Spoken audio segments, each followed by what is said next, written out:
ഇത് PDP നേതാവ് മദനി, അന്യമത വിദ്വേഷം നിറഞ്ഞ തീവ്രവാദ പ്രചോദന പ്രാസംഗികൻ.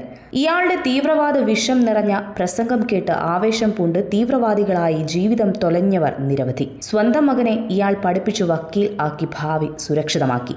മറ്റുള്ളവരുടെ മക്കളെ വിഷം കുത്തിവെച്ച് വഴിതെറ്റിച്ച് തീവ്രവാദികളാക്കി.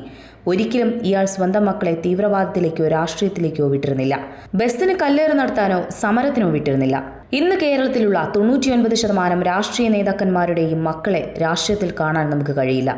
അവരെല്ലാം വിദേശത്ത് പഠിക്കുകയോ വിദേശത്ത് നല്ല ജോലിയിൽ നല്ല നിലയിലോ ആണ്.